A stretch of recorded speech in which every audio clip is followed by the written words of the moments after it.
J'ai reçu la nouvelle que mon beau-père est atteint d'un cancer en phase terminale. Il a dit. Puisque tu es son fils, tu devrais trouver un moyen, même en tant que couple de travailleurs luttant pour joindre les deux bouts. Ma belle-sœur n'a pas pris la peine de rendre visite ou d'être présente pendant ces derniers instants. Mon beau-père avait quelque chose qu'il voulait désespérément me donner, mais quand il l'a remis, on m'a remis quelque chose de tragique.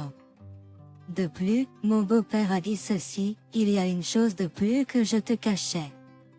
Je m'appelle Linda, j'ai 45 ans. Je travaille à temps partiel depuis ma jeunesse. Dans un établissement de soins. Je suis devenue employée à temps plein il y a quelques années, et j'y travaille depuis.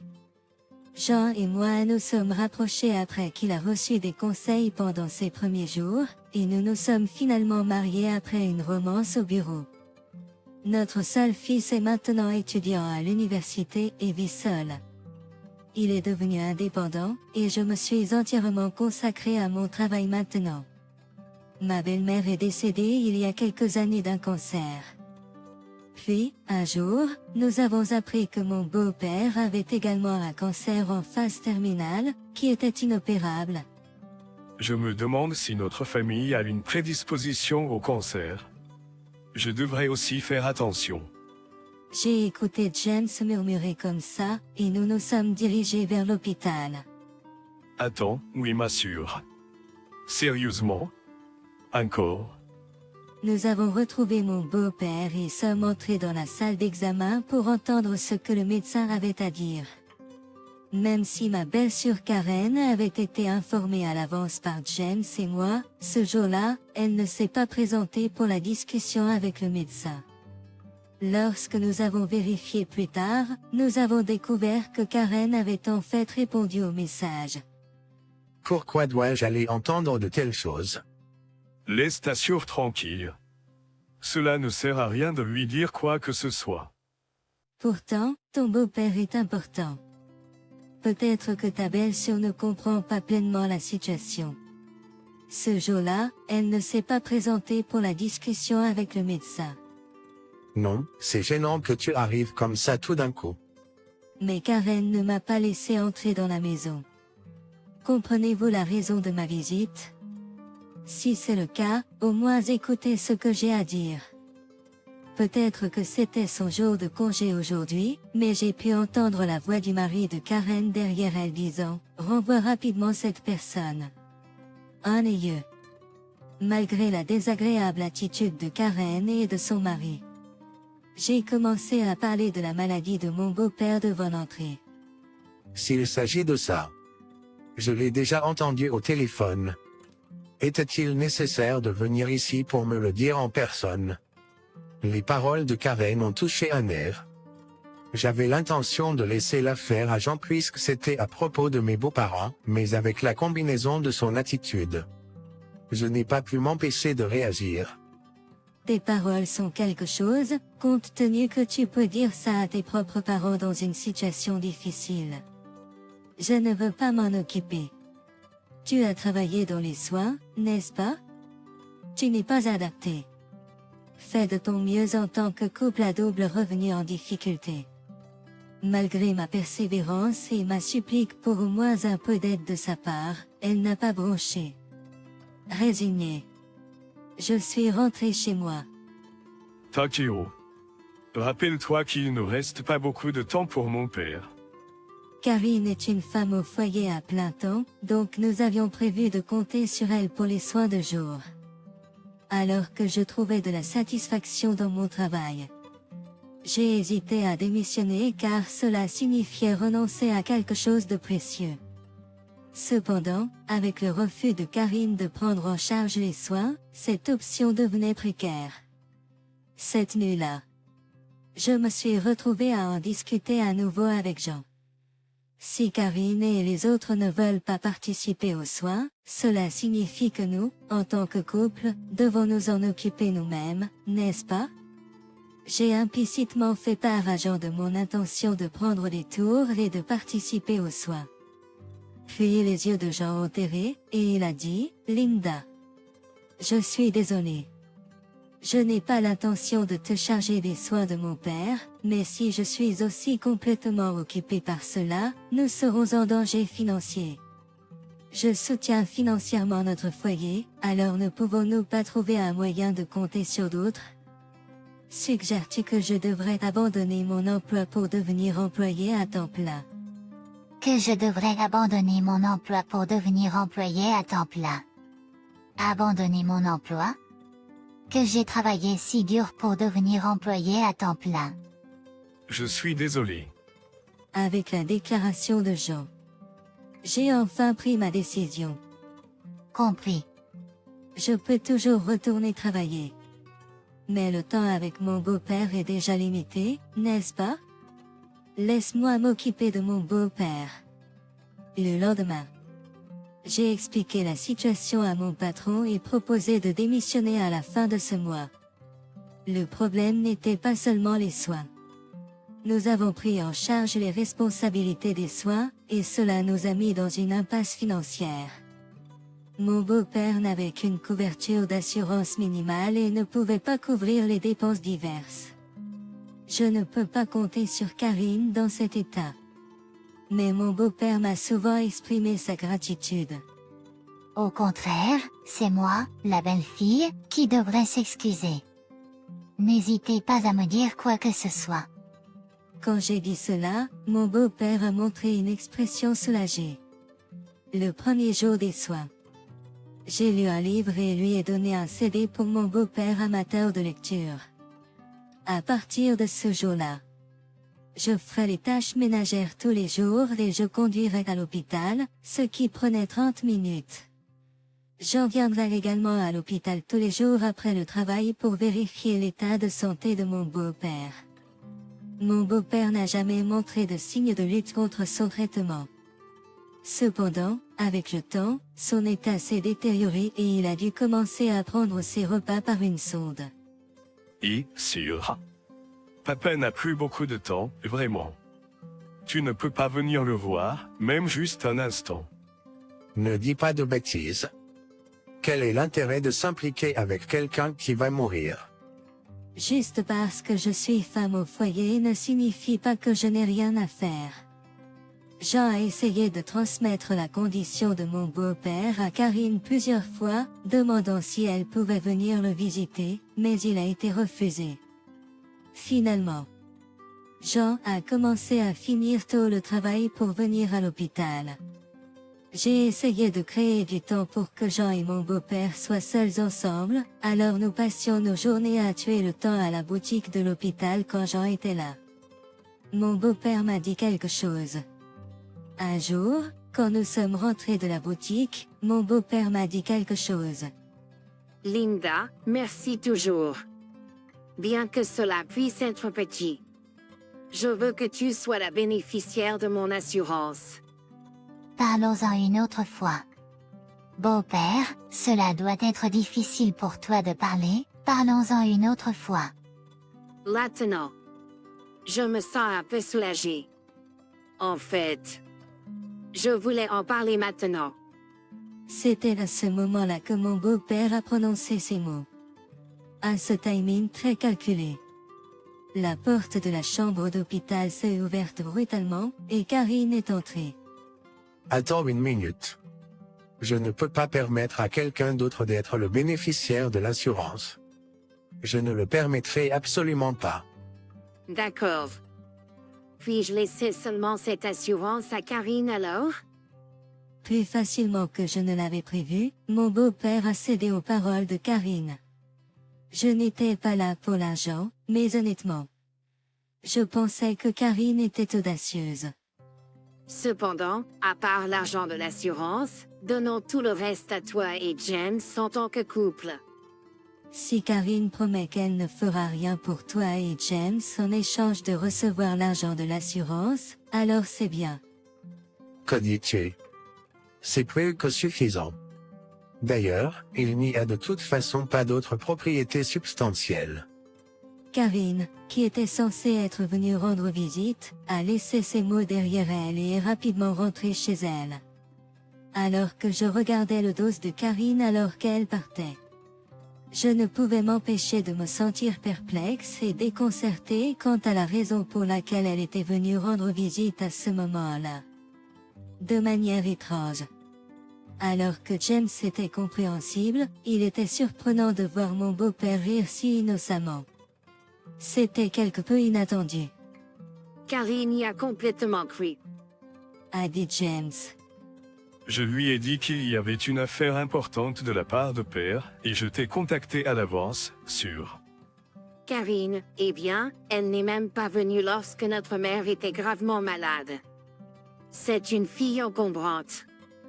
Mon beau-père a dit avec un sourire en coin. Père m'a demandé d'apporter ceci de notre maison familiale. A dit James en remettant un coffre-fort verrouillé à mon beau-père. Discrètement, mon beau-père l'a ouvert et a sorti une carte de crédit de l'intérieur. Il l'a ensuite remise à James et moi. C'est la propriété autre que l'argent de l'assurance. J'ai regardé le solde du livret de caisse et j'ai senti mes jambes fléchir. Pourquoi as-tu caché tout cela pendant si longtemps? Je n'avais pas d'argent, et je ne voulais pas vous charger encore plus tous les deux. Je ne voulais pas que Karine découvre que nous dépensions soudainement de manière somptueuse. Après avoir dit cela, mon beau-père prit un moment pour reprendre son souffle. Je voulais le donner à Lindsay, qui s'est occupée de moi malgré le peu de temps qu'il me restait.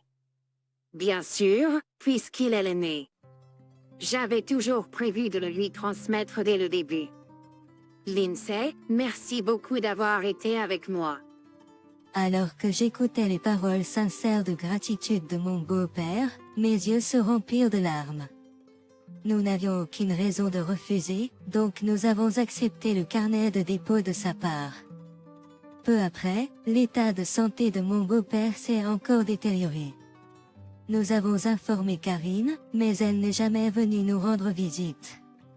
Alors que mon mari et moi veillions sur lui, mon beau-père ouvrit soudain les yeux. Nous avons quelque chose d'important à te dire. En fait, il y a encore une chose que je gardais secrète.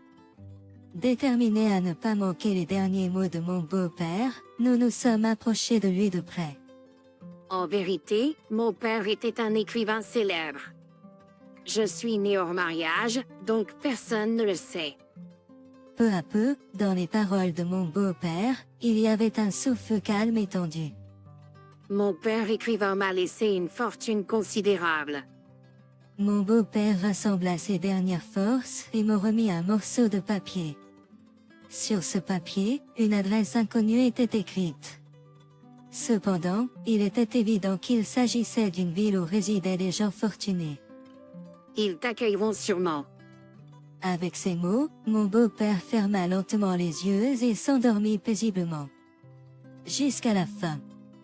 Karine n'a pas participé à son soin ni aidé à organiser les funérailles. Cependant, plus tard, lorsque Karine a découvert que nous avions hérité d'une fortune substantielle, elle est devenue furieuse. Elle a rompu la promesse qu'elle avait faite à mon beau-père et a foncé chez nous. C'est voleur. Il n'est pas trop tard même maintenant, alors partagez-le avec nous. En fait, considérez-le comme une compensation pour tout le problème et remettez tout. Tu n'as jamais rien fait pour papa ou maman tout ce temps, alors quel droit as-tu de dire quoi que ce soit? Cet argent d'assurance pathétique. Qui en serait heureux? Reste tranquille. Ne mentionne même pas cet argent d'assurance pathétique. Je dois être devenu assez émotionnel. À ce moment-là, James m'a instinctivement protégé et s'est finalement baissé à la tête. Elle faisait des mouvements suspects en conduisant. La police l'a arrêtée et l'a informé qu'une plainte avait été déposée. Hâté un moment. Karen a été emmenée par la police. Karen a résisté à la police jusqu'au bout, lançant des insultes verbales. Quand la police lui a dit, si la malveillance est prouvée, vos accusations seront plus graves.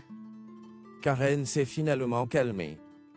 James saignait du visage, il semble que cela sera considéré comme une accusation d'agression plutôt que de blessure physique. Même s'il n'est pas inculpé. James était déterminé à engager au moins une action en justice civile. Notre longue mais courte traversée des problèmes de soins et des problèmes d'héritage a pris fin. Après le décès de mon beau-père, 3 mois plus tard, Jean et moi sommes arrivés à l'endroit mentionné dans la note finale que nous avons reçue. À cet endroit, se trouvait un manoir magnifique. Une femme est sortie de l'intérieur et nous a escortés jusqu'au salon. La femme a expliqué que ce manoir avait appartenu à mon beau-père. Cette personne avait travaillé comme assistante pendant que mon beau-père résidait dans cette maison.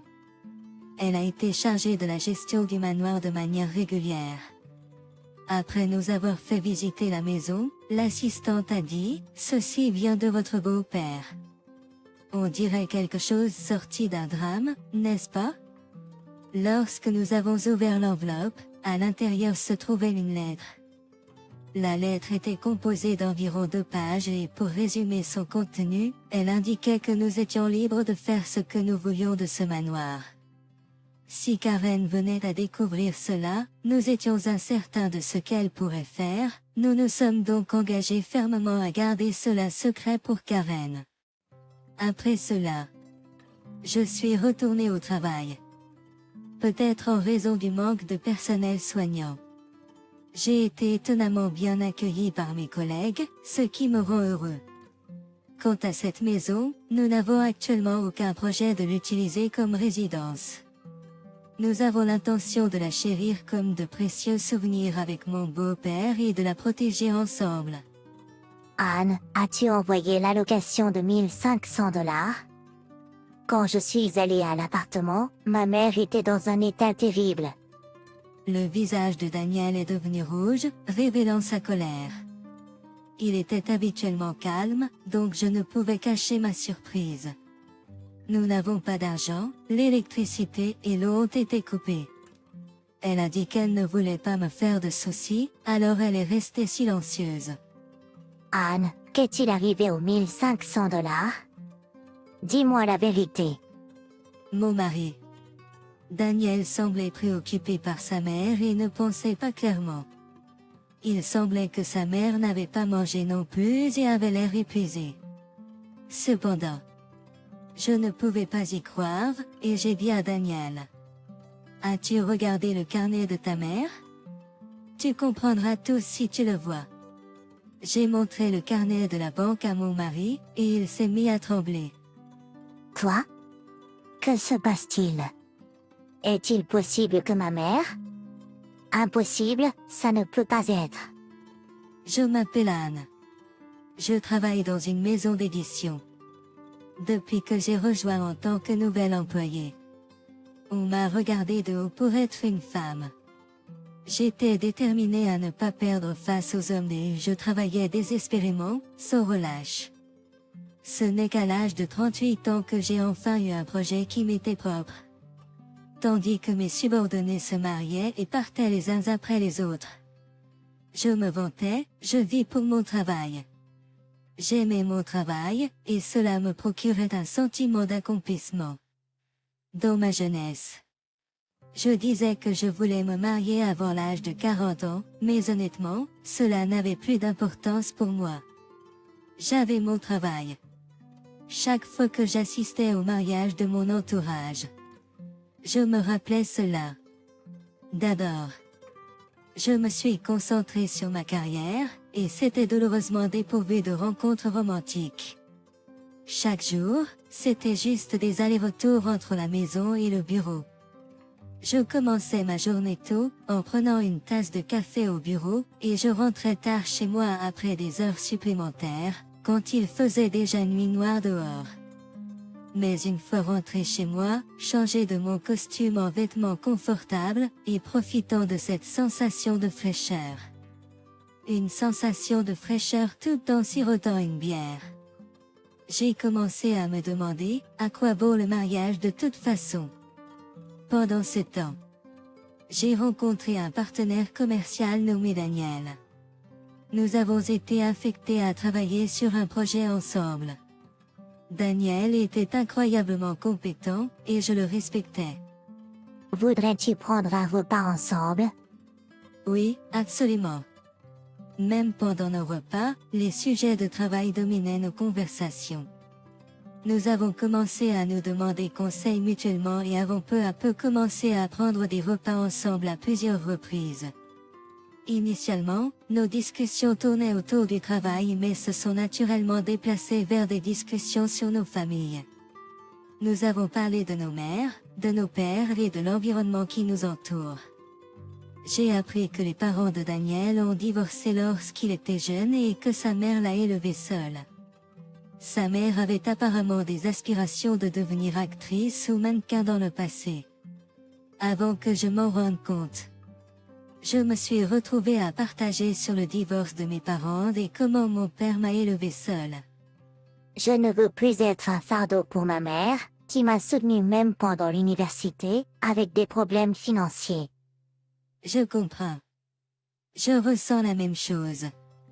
Je suis vraiment reconnaissant envers mon père, et je veux toujours lui rendre l'appareil avec la piété filiale.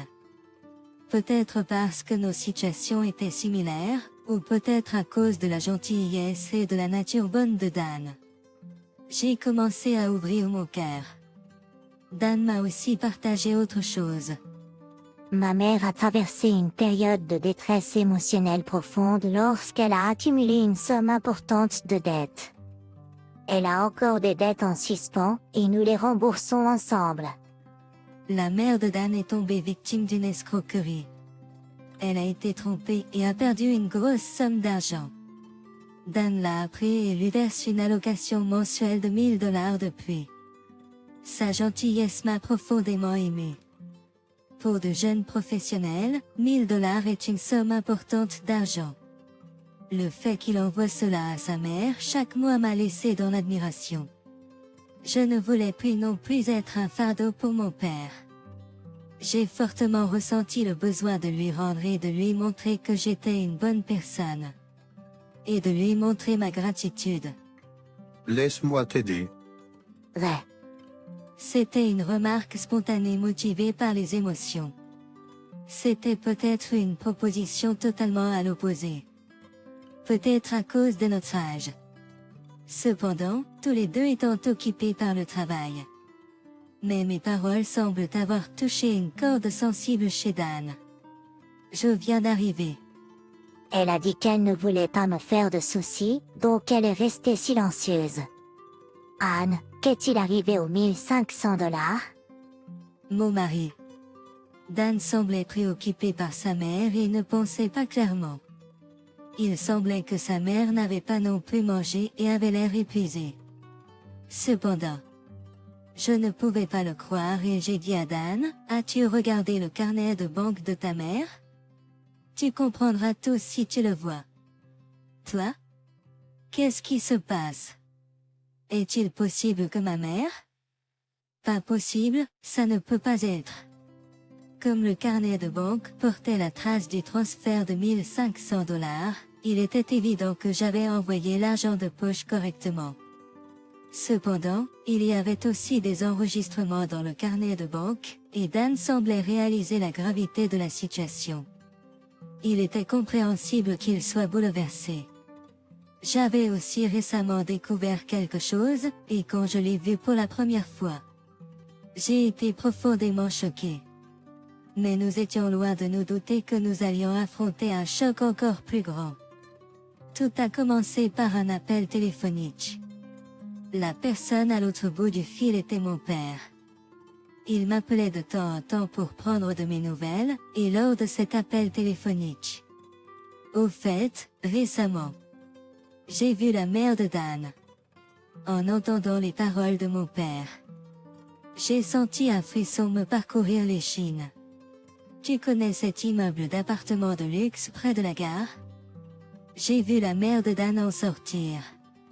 Elle était habillée de façon décontractée. Je pensais qu'elle pourrait y vivre. Eh bien, qui sait, J'ai dit à mon mari ce que mon père avait dit, et il a immédiatement appelé sa mère. Cependant, peu importe combien de fois il a essayé, il n'y avait pas de réponse.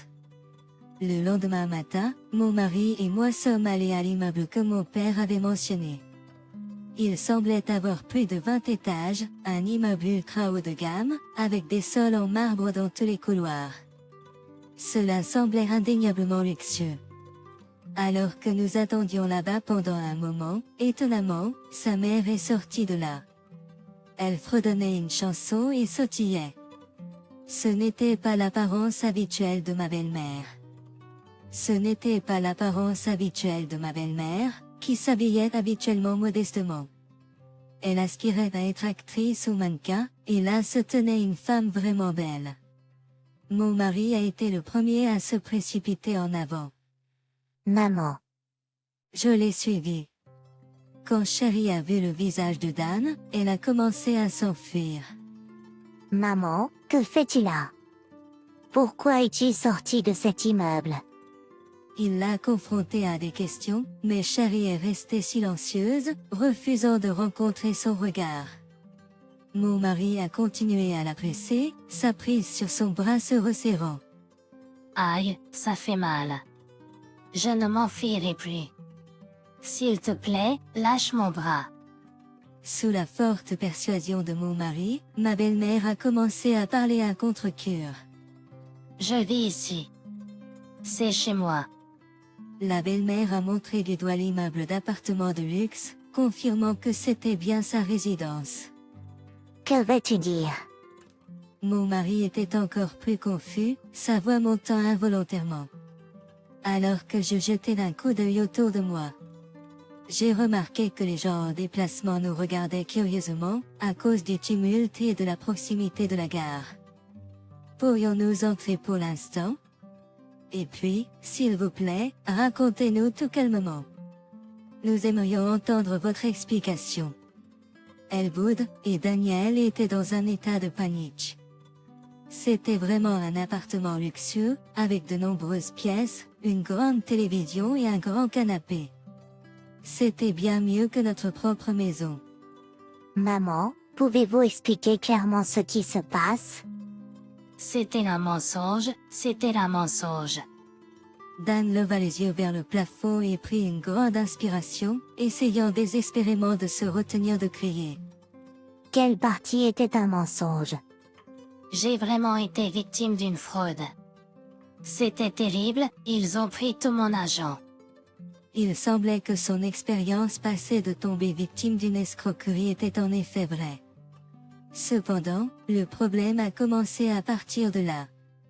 La mentalité d'obtenir facilement de l'argent en trompant les autres s'était emparée d'elle. En fin de compte, comment expliques-tu cela? Dan sortit le livret de tout à l'heure, où le solde affiché était 0 yens. Je t'ai envoyé 1500 $ chaque mois, n'est-ce pas? Où est passé cet argent? Chérie laissa échapper un soupir. Elle prit une inspiration et apporta le livret de la pièce arrière. Dans le livret, il y avait 30 000 $. Je ne comprends pas, maman. Explique. Pourquoi y a-t-il 30 000 $ dans ce livret? Et où est passé l'argent de la remise? Dans l'esprit de Dan, la remise mensuelle de 1500 $ couvrait le loyer de l'appartement, les factures d'électricité et le remboursement des dettes, le reste de l'argent étant utilisé pour mener une vie modeste. C'était l'image de sa mère qu'il s'était formée. Mais cette mère n'existait pas ici. Il était compréhensible qu'il panique. Eh bien, si je faisais semblant d'être pauvre, tu me donnerais de l'argent, n'est-ce pas? L'expression de la belle-mère a changé. C'était un visage que je n'avais jamais vu auparavant. Froid et impitoyable. Avec ses traits naturellement beaux. Cet appartement délabré ne me convient pas. La belle-mère a parlé avec confiance, laissant Daniel sans voix. Depuis qu'elle est tombée victime du stratagème frauduleux, elle avait gardé secrètement les envois d'argent de Daniel. L'argent que nous avons envoyé a été immédiatement retiré et déposé sur un autre compte. Elle a fait semblant d'être en difficulté financière, nous faisant croire qu'elle n'avait pas d'argent. Elle prétendait qu'il restait encore des dettes à rembourser, même si elle les avait déjà remboursées depuis longtemps. Elle continuait à nous faire envoyer des envois d'argent, accumulant cet argent et le dépensant de manière extravagante. L'appartement où nous pensions qu'elle vivait n'était qu'un camouflage. Plus tard, nous avons découvert qu'elle allait jouer presque tous les jours et dépensait l'argent là-bas. Pour ajouter à la surprise, l'histoire selon laquelle mon beau-père avait une liaison et divorçait, qu'elle nous racontait depuis le début, s'est révélé être un mensonge effronté. Le divorce était apparemment dû à la promiscuité et aux habitudes de dépenses imprudentes de Chantal. Si je me comportais comme pauvre, mes amis me prêteraient de l'argent. Tu vois. Je voulais être actrice. Elle l'a dit sans honte, sans le moindre remords. Je n'aurais jamais imaginé que Chantal soit ce genre de personne. Rembourse tout l'argent que tu as emprunté aux gens, et nous récupérons le reste. Cet argent est à moi. En plus, si je n'ai pas d'argent, je ne peux pas vivre dans cet appartement. Je ne le rembourserai jamais. Alors nous couperons les ponts avec toi. Tu n'as aucune idée de combien nous avons lutté pour t'envoyer des envois d'argent. Ça suffit. Attends. Ne coupe pas les ponts avec moi. Je promets de te rendre tout l'argent. Dès que les mots couper les pots ont été mentionnés, Chérie a immédiatement paniqué. Cela pourrait être un autre acte, mais il semblait qu'elle voulait toujours maintenir la relation parent-enfant avec son fils. Chérie, s'il te plaît, ne pense pas à t'enfuir. Si tu essaies de t'échapper, nous avons des moyens de te retrouver. Rappelle-toi de la profession de mon père. J'ai inséré un rappel cinglant, et le visage de Chérie est devenu encore plus pâle. En vérité, mon père est avocat. Il m'a élevé en tant que père célibataire, et voir son travail acharné m'avait inspiré à travailler également avec diligence. Si Chérie avait essayé de s'enfuir, j'étais vraiment prête à consulter mon père. Mais je ne voulais pas le charger d'un travail inutile. Alors j'ai regardé Chérie, lui donnant mon regard le plus intense. Par la suite, Chérie a commencé à rembourser l'argent comme promis. Il semblait qu'elle avait emprunté de l'argent à diverses personnes. Elle semblait vraiment bouleversée et a dit qu'elle n'avait pas assez d'argent pour l'épicerie de ce mois, alors je lui ai prêté 100 $. M'a-t-elle menti? Elle a dit que son approvisionnement en eau serait coupé ce mois-ci, alors je lui ai donné 200 $ pour l'aider avec ses dépenses de subsistance. Me trompe-t-elle? En apprenant les vrais raisons, les gens étaient totalement consternés. Bien que Chérie ait remboursé ses amis, des rumeurs négatives se sont rapidement répandues. Personne ne semblait plus se soucier de Chérie, au lieu de cela, ils se sont éloignés d'elle. Nous avons également décidé de garder nos distances et de cesser de fournir un soutien financier. Chantal vit maintenant dans un appartement délabré, travaillant à temps partiel. Elle est sur le point de voir son approvisionnement en eau réellement coupé. Les personnalités des gens ne changent pas si facilement, et Chantal continue d'avoir des conflits, tant au travail que dans ses relations, conduisant souvent à des licenciements. Elle a enchaîné les petits boulots, menant une vie instable. Actuellement, elle a l'air épuisée et en mauvaise condition, mais c'est le résultat de ses propres actions. Concernant l'incident où Daniel m'a crié dessus après avoir vu le carnet de chèques et m'avoir accusé de ne pas avoir envoyé d'argent, il s'est ensuite excusé auprès de moi. Je suis vraiment désolée. Anne. Je doutais de toi même si tu envoyais fidèlement de l'argent à ma mère. Je n'aurais pas dû faire ça. En effet, quand Daniel a vu le carnet de chèques, il a immédiatement soupçonné et m'a crié dessus. Bien que cela ait été choquant, j'ai compris que cela venait de son souci pour sa mère. Bien que Daniel soit généralement doux, je ne lui en ai pas du tout voulu d'être capable de se mettre en colère pour quelqu'un d'important. Il croyait vraiment en sa mère. Cela me fait mal de penser aux sentiments actuels de Daniel, trahi par sa propre mère. Je suis vraiment inquiète pour Chérie qui vit seule dans l'appartement.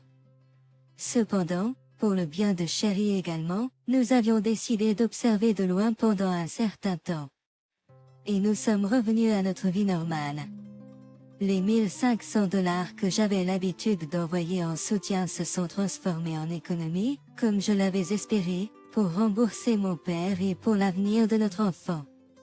Après plusieurs mois, et les économies ont commencé à s'accumuler, comme par un timing parfait. Dieu m'a béni d'une nouvelle vie grandissante dans mon ventre. J'étais rempli de bonheur. Moi, qui étais si concentré sur le travail, ai décidé de quitter mon emploi et de me consacrer à la garde de l'enfant. Ayant été témoin de nombreuses retraites dues au mariage sur mon lieu de travail, j'ai reçu encore plus de bénédictions et de luxe de la part de personnes qui m'ont vu partir à ma retraite. Notre enfant a grandi en bonne santé et fort, et notre famille de 3, avec un mari aimant et un fils adorable, n'a jamais cessé de sourire. Mon père semblait incroyablement ravi d'avoir un petit enfant, et il a commencé à visiter notre maison plus souvent. Et, es-tu heureux? Anne, es-tu heureuse? Très heureuse. Il s'inquiète toujours pour moi et dit de telles choses. Et maintenant, je suis à l'aéroport, en attente de Daniel, qui est en train de passer par le processus d'embarquement. Désolé de vous avoir fait attendre. Devrions-nous y aller? Je vais porter vos bagages. Grégory. C'était un voyage de rêve avec mon père, un voyage à l'étranger, avec mon père, mon fils et mon mari. Nous 4, pour témoigner notre gratitude à mon père, étions sur le point de partir pour ce voyage. Allons-y. Grand-père. Venez avec nous. Ah. J'ai jeté un coup d'œil à Daniel et nous avons échangé des sourires. Nous avons quitté le Japon avec joie, déterminés à ne jamais trahir les sourires de notre précieuse famille. Apprenons des leçons enseignées par Chantal. Je protégerai toujours les sourires de ma famille. Est-ce Fema? Tu te moques de moi? Le Fema n'est rien de plus que des déchets. Qui veut ces déchets? J'ai offert à ma belle-sœur Romaine des vêtements de bébé Fema comme cadeau de baby shower, mais elle les a jetés, les qualifiant de moins que des déchets. J'étais tellement frustrée, mais je pensais, en retenant mes larmes, que je suis sûre que mon frère et ma belle-sœur le regretteront. Je suis Julie. J'ai la trentaine et je suis célibataire. J'ai 2 frères, un aîné Marcel et un cadet Jory. Mes parents sont décédés quand Marcel était au lycée et Jory en première année d'école primaire. Notre maison, à cause d'un contrat, lorsque mon père est décédé, nous n'étions plus obligés de payer l'hypothèque. Nous avons eu la chance de pouvoir continuer à vivre dans la maison. Je pense que c'était vraiment important. Mes proches étaient inquiets pour Jory qui était encore jeune, ils ont suggéré de l'envoyer dans un orphelinat, mais Marcel a dit, je vais l'élever moi-même. Si je ne peux pas le faire, je vais y réfléchir. Il pensait qu'il ne voulait pas que nous soyons séparés, et il ne pouvait supporter de perdre encore plus de sa famille. Je suis tellement impressionnée par sa grande détermination. Moi, par contre, je suis une personne très timide. Je ne pouvais pas bien parler de mes sentiments quand j'étais enfant. Même en tant qu'adulte, je n'ai pas pu m'améliorer. Maintenant, je travaille à la maison et vis seul dans la maison de mes parents. C'est pourquoi j'aime et chéris cette maison. C'est une vieille maison, donc un entretien régulier est important. En tant que personne seule, je pense que c'est mon devoir de la protéger. Mes frères ont proposé de s'en occuper, mais j'ai refusé leurs offres. Je suis le seul à payer les réparations. Ils sont mariés et ont déménagé de la maison. Mais ils habitent à une seule station de chez moi, donc nous avons beaucoup d'interactions dans notre vie quotidienne. Nous sommes toujours de bons frères et sœurs. Quoi qu'il en soit, puisqu'ils sont tous les deux mariés, nous ne pouvons pas nous voir juste pour être frères. Et il y avait une autre raison pour laquelle je ne pouvais pas lui rendre visite facilement. Cette raison, c'est la femme de Marie. Je suis proche de la femme de Jory, mais Romaine me méprise pour une raison quelconque. Chaque fois que je la vois, elle me maudit toujours. À Nahor, je suis allé les voir. Elle a immédiatement commencé à me maudire sans dire bonjour. Oh mon Dieu!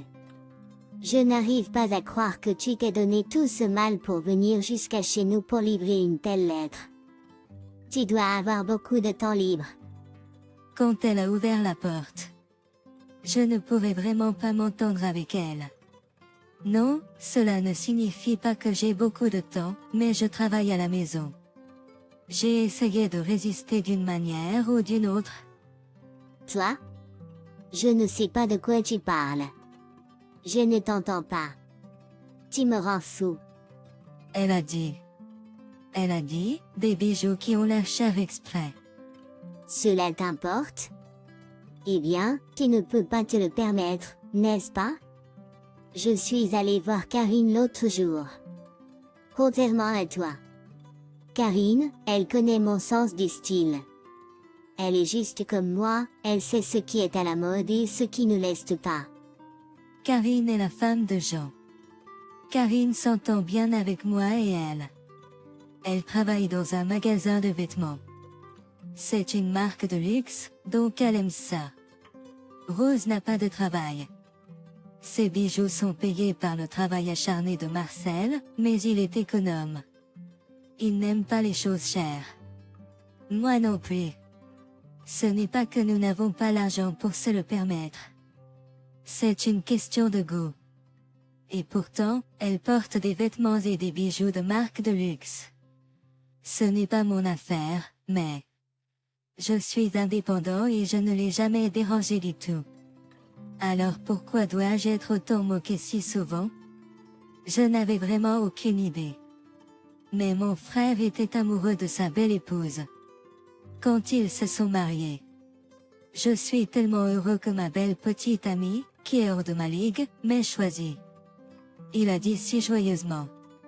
Je suis une personne très timide, et quand je pense à mon frère, j'hésite toujours à lui répondre. As-tu fini tes courses? Je vais voir un ami maintenant, alors s'il te plaît, pars bientôt. Elle était habillée plus extravagamment que d'habitude. Je ne peux pas croire qu'elle était habillée comme ça pour traîner avec son ami. J'ai baissé la tête pour lui dire que Jean avait fini et je suis rentrée chez moi. Même après être rentrée chez moi, son attitude me dérangeait toujours. Chaque fois que je la rencontre, je ne sais pas pourquoi, mais elle a juste cette attitude envers moi. Mais mon frère m'a amené à ce point. Après la mort de mes parents, je lui suis redevable. Il s'est marié tard à cause de moi et de mon frère. Je veux qu'il soit heureux. C'est ce que j'ai toujours voulu. C'est pourquoi même si je connais son autre côté, je ne la vois que de temps en temps. Je pensais que ça irait si je supportais juste. Je devais juste supporter son attitude. Puis mon frère et ma belle-sœur ont eu un bébé. Je ne voulais pas la voir, et je ne voulais pas qu'elle se plaigne que je n'avais pas de goût, alors j'ai offert à mon frère une carte cadeau pour le cadeau de bébé. Mais cette nuit-là, j'ai reçu un appel de Romaine. J'ai hésité un moment avant de répondre. Peut-être que c'était un appel de remerciement. J'avais un si faible espoir. J'ai répondu sans être préparé. Une carte cadeau? Tu te moques de moi? Apporte-moi quelque chose de mieux. Toi? Je ne peux pas croire que c'est le cadeau d'un nouveau-né. Je savais que tu n'avais aucun bon sens. C'est pourquoi les pauvres sont inutiles. Tu as une nièce. Tu es censé obtenir quelque chose de plus cher. Mais en te regardant, je n'arrive même pas à imaginer de quoi il est capable. Elle m'a fait acheter un cadeau pour le bébé. Et elle s'est aussi moquée de Marc. J'étais en colère pour la première fois de ma vie. Je pensais que je pouvais lui répondre. Au téléphone. J'ai attrapé mon téléphone portable comme si j'étais prêt à riposter. Et, tu étais au téléphone? Ensuite, j'ai entendu la voix de Marc au téléphone. Je la remerciais juste pour le cadeau, mais elle a dit qu'elle nous apporterait un autre cadeau. Alors elle m'a demandé ce que je voulais. Je suis tellement chanceuse d'avoir une bonne belle-sœur. Avec ce genre de mensonge, elle met mon frère au téléphone. Oh, eh bien, ne sois pas trop dur avec toi-même. Tu devras venir me voir. Pas de problème. Je viendrai te voir quand je le pourrai. En répondant, j'aurais pu priver mon frère de son bonheur. J'avais peur de ça. Je veux qu'il soit heureux. C'est tout ce que je voulais. Quelques jours plus tard, je suis allée chez Romaine. On m'a dit que Marie serait là aujourd'hui. Je m'apprêtais à y aller l'esprit tranquille. Oh, désolé. On m'a appelé pour travailler. Mais s'il te plaît, passe un bon moment avec elle. Il a dit ça et est parti. Alors que je regardais son dos, j'ai senti un regard froid derrière moi. Et le cauchemar a commencé. Romaine avait reçu un cadeau de bébé de Karine un autre jour. Elle s'en vantait avec satisfaction. Elle se plaignait aussi que le bon cadeau que je lui avais offert n'était pas assez bon. Son bébé est adorable, mais je pensais juste lui donner le cadeau et rentrer bientôt à la maison. Eh bien, Qu'est-ce que c'est? As-tu entendu ce que j'ai dit l'autre jour? J'ai donné des vêtements de bébé à Romaine. Elle s'est moquée du fait qu'il était fait main et a jeté tout le paquet devant moi. C'est fait main, n'est-ce pas? Tu te moques de moi? Le fait main n'est rien d'autre que des ordures. Qui veut ces ordures? Beaucoup de mots me sont venus à l'esprit pour lui répondre. Joie. Mais alors je me suis souvenu de la voix joyeuse de Marc. J'ai avalé les mots. Au lieu de cela, les larmes ont rempli mes yeux. Je suis parti précipitamment de l'endroit. Elle a dit quelque chose dans mon dos. Mais je ne pouvais plus les écouter. Après cela, j'étais souvent hors de portée de lui. En partie parce qu'il était occupé, mais aussi parce que je ne le contactais pas. Puis, après un moment, j'ai reçu un appel de Marc. Karen avait accouché d'un bébé, et il voulait que j'accompagne sa femme pour célébrer. Je voulais refuser, mais Marc pense que je suis une bonne amie de sa femme. Il m'a dit, je suis inquiet de la laisser partir seule avec le bébé. Je veux que tu y ailles avec elle. Au fait, lui et Jory étaient au travail, donc ils allaient me rencontrer plus tard. Je suis donc allée avec sa femme chez Jory pour célébrer. À cause des ennuis que j'avais eus la dernière fois, j'avais préparé un bon d'achat légèrement plus important comme cadeau de félicitations pour Karine. J'avais prévu d'acheter des vêtements de bébé pour le bébé de Jory, mais après l'incident avec Romaine, je l'ai changé en carte cadeau. Pour être honnête, je voulais partir dès que je lui aurais donné le cadeau. Mais mes frères viennent plus tard, donc je ne peux pas partir avant eux. Je veux qu'ils viennent le plus tôt possible. C'est ce que je pensais. Elle a continué à me parler en chemin. Si elle ne m'aime pas, pourquoi ne me laisse-t-elle pas tranquille? Tu n'as pas encore apporté de vêtements de bébé fait maison, n'est-ce pas? Peut-être parce qu'il y avait des gens là-bas. Elle n'arrêtait pas de faire des remarques sarcastiques à voix basse, comme si elle se moquait de moi. Pour le reste de la journée, je pensais qu'elle me regardait toujours de haut. Je n'étais pas d'humeur. Avec ces sentiments, quand nous sommes arrivés chez Jory, j'ai vu quelque chose que je ne m'attendais pas à voir. Est-ce à toi? Je l'ai reconnu parce que le sac en papier était si mignon. C'était une tenue pour bébé que j'avais faite. Ce jour-là, j'ai offert le cadeau de bébé à Marc et à sa femme.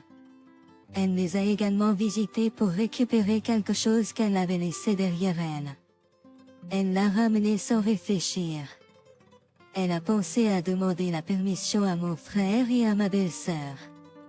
Elle voulait demander la permission à Rose, mais Karen pensait qu'il s'était passé quelque chose entre Rose et moi, alors elle allait le ramener à la première occasion. À la première occasion.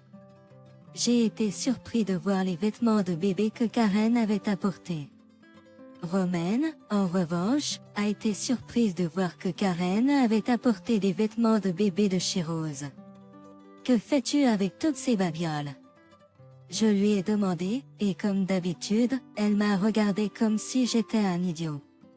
Mais la prochaine chose que Karen a dit était: la couleur de Rose a changé. De quoi parles-tu, des ordures? C'est tellement dommage de les jeter. C'est un article de luxe. Un article de luxe? Oui, c'est le travail de Julie. N'est-ce pas ce que cela devrait être? Karen dit que les vêtements de bébé qu'elle a jetés sont des ordures ou des articles de luxe. Romaine ne semblait pas avoir compris cela. Elle a froncé les sourcils. Tu es une femme à la mode, mais ne savais-tu pas que ces vêtements pour bébé étaient des articles de luxe? Je pouvais le dire d'après le sac en papier, tu sais. Toi? De quoi parles-tu? Comment des vêtements pour bébé pourraient-ils être fabriqués par un idiot pour en faire des vêtements de luxe? Tu as tort. Tu as vraiment tort. Roserie. Karen soupire de dégoût. Puis Karen commence à parler de moi à Rose. Je suis la propriétaire d'une boutique en ligne qui vend des vêtements faits à la main. Karen a sorti son téléphone et a montré à Rose le site web que je gère. Rose s'est tournée vers moi avec un air surpris sur son visage. Elle savait évidemment que le site existait, mais elle ne savait pas que c'était moi qui le gérais. Je pensais que tu savais. Rose est secouée par ce que Karen a dit et il semble qu'elle ne puisse pas dire qu'elle sait maintenant. Pendant que Rose ne pouvait rien dire.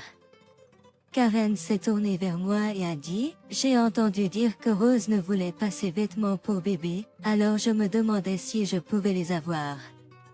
Rose avait jeté les vêtements, et je pensais que personne ne les porterait. Si Karen veut les utiliser, je serais plus qu'heureuse de les lui laisser utiliser. J'ai hoché la tête avec joie. Merci beaucoup. Je suis tellement heureuse de recevoir un tel cadeau de luxe. Et elle a exprimé sa joie. Contrairement à Karen. Le visage de Rose était rempli de colère. Et puis elle a fait l'impensable. Ils m'ont été donnés, dit-elle, puis pris les vêtements de bébé de Karen. Et puis a pris les vêtements de bébé de Karen. Pourquoi n'as-tu rien dit? Tu as dit que tu faisais juste un peu de travail à la maison. Et tu étais un peu au chômage. Je ne l'ai jamais dit. Rose a juste supposé que j'étais au chômage. Je le pensais et j'ai lancé un regard furieux à Rose. Quel est ce regard dans tes yeux? Elle leva la main en l'air. Juste à ce moment-là, j'entendis la porte d'entrée s'ouvrir. La situation était résolue. Je regardai Karen et nos yeux se croisèrent. Et elle me fit un clin d'œil. Je ne savais pas quoi en penser. Je lui fis un sourire ironique, mais elle essayait probablement juste de m'aider. Après cela, comme si rien ne s'était passé, la fête de bébé et le dîner ont commencé. Marc n'avait aucune idée de ce qui se passait. Il était heureux de parler à Rose. Je me demandais si ne rien dire était vraiment pour le bien de Marc. J'étais en conflit. Finalement, malgré mes inquiétudes, je commençais à m'agacer de ne pas en avoir fait plus, et quelques jours plus tard, j'ai reçu un appel de Marc. Nous avons décidé de nous rencontrer pour la première fois depuis longtemps. J'étais heureux de le voir, mais il était évident, d'après le ton de la voix de Marc, que ce n'était pas une conversation agréable. Je n'avais pas vu Marc depuis longtemps, il avait l'air un peu fatigué.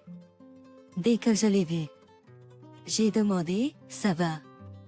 Ensuite, Marc m'a dit qu'il allait divorcer de sa femme. Après les vêtements de bébé, Marc a eu une conversation avec sa femme. Rose s'est ouverte et a commencé à me maudire. Il a dit qu'il ne voulait pas dire ce qu'il voulait dire parce qu'il était inquiet pour mes sentiments. Mais compte tenu de ce que nous avions vécu, du point de vue de Marc, Marc a dit trouver insupportable d'entendre. La raison pour laquelle Rose a commencé à en parler était: Rose a essayé de vendre les vêtements de bébé qu'elle a pris à Karen. Marc pense que c'était un cadeau de ma part, donc il lui a demandé pourquoi elle vendait un cadeau de baby shower, mais Rose a insisté sur le fait qu'elle avait besoin d'argent. Mais cela n'a pas suffi à convaincre Marc. Quand il lui a demandé plus d'explications, elle s'est tournée vers la baie. Rose a toujours été dépensière. Marc voulait lui offrir une vie confortable, alors il lui a donné assez d'argent. Mais il se sentait mal à l'aise quand Rose s'est tournée vers la baie et m'a maudit. Ensuite, Marc l'a enquêté en utilisant une agence de détective, et sur son partenaire infidèle. Je suis désolée de ne pas avoir réalisé sa vraie nature et de t'avoir causé de la peine toutes ces années. Moi aussi, je suis désolée. C'est de notre faute. Nous avons retardé votre mariage, n'est-ce pas? Eh bien, mais tu étais tellement heureux quand tu t'es marié. Je ne suis pas très douée pour exprimer mes sentiments. Chaque fois que j'essaie d'exprimer mes vrais sentiments, je ne peux m'empêcher de pleurer. Marc est comme il était. Il m'a regardé calmement et m'a écouté. Après avoir dit tout cela, Je voulais que tu sois heureux avec ta femme. J'aurais dû te le dire plus tôt. Désolé de ne pas te l'avoir dit. Quand j'ai regardé Jean, il pleurait aussi un peu. Quand j'ai vu ça, j'ai su que c'était mal de retenir. J'ai regretté mon erreur. Puisqu'il a pu m'en parler, il semblait avoir pris une décision encore plus ferme de divorcer. Quand il est rentré ce jour-là, il lui a montré les papiers du divorce, ainsi que la preuve de l'affaire. Bien sûr, Romaine a nié l'affaire au début, et a pleuré et crié devant Jean. Mais face aux preuves, elle a probablement pensé qu'il serait difficile de nier l'affaire. Finalement, elle a dit, je ne vais pas te laisser voir nos enfants, etc. Mais les preuves sont là. Il n'y a aucun moyen pour elle de s'en sortir. Et comme elle est éloignée de ses parents, il a été jugé qu'il lui serait difficile d'élever leurs enfants. Il aurait l'autorité parentale. Le divorce a été finalisé. Les biens ont ensuite été partagés. Elle a quand même dépensé tout l'argent qu'elle avait. Et elle s'est endettée. Peut-être qu'elle agissait comme si elle pleurait et criait devant mon frère, et je suppose qu'elle ne regrettait pas ce qu'elle avait fait. Mais en réalité, elle a vécu dans la pauvreté quand elle était petite fille, donc elle avait une histoire de moquerie. Après avoir grandi, pour ne pas être moquée, elle est devenue vaniteuse. Elle l'avait caché à son frère, mais elle l'a confessé pour obtenir sa sympathie avant leur divorce. Mais peu importe ce qu'elle avait vécu par le passé, ce qu'elle avait fait était impardonnable. Il ne l'a pas plainte et m'a dit de ne pas m'inquiéter. Pour l'instant, je m'occupe des enfants pendant qu'il est au travail. Quand mon frère m'a parlé de son divorce, j'ai su qu'il aurait besoin d'une babysitter. Je me suis chargée de faire du babysitting. Au début, mon frère était réservé, mais ensuite j'ai dit, je veux raconter à tes enfants ce que tu as fait pour moi et ce que tu m'as appris. Cette fois-ci, avec des larmes de joie, il était tellement heureux. À cause de cet incident, je veux être capable d'exprimer mes sentiments. J'ai réalisé qu'il faut parfois mettre des choses en mots pour prendre soin de quelqu'un que j'aime. Et cette petite fille, Je veux qu'elle puisse exprimer ses sentiments et penser aux sentiments de l'autre personne. Je veux qu'elle grandisse de cette manière. Dans la brise fraîche qui entre par la fenêtre, en regardant son visage paisible endormi. Je souhaitais que les souvenirs joyeux de cette maison continuent de grandir. Je me suis dit à moi-même,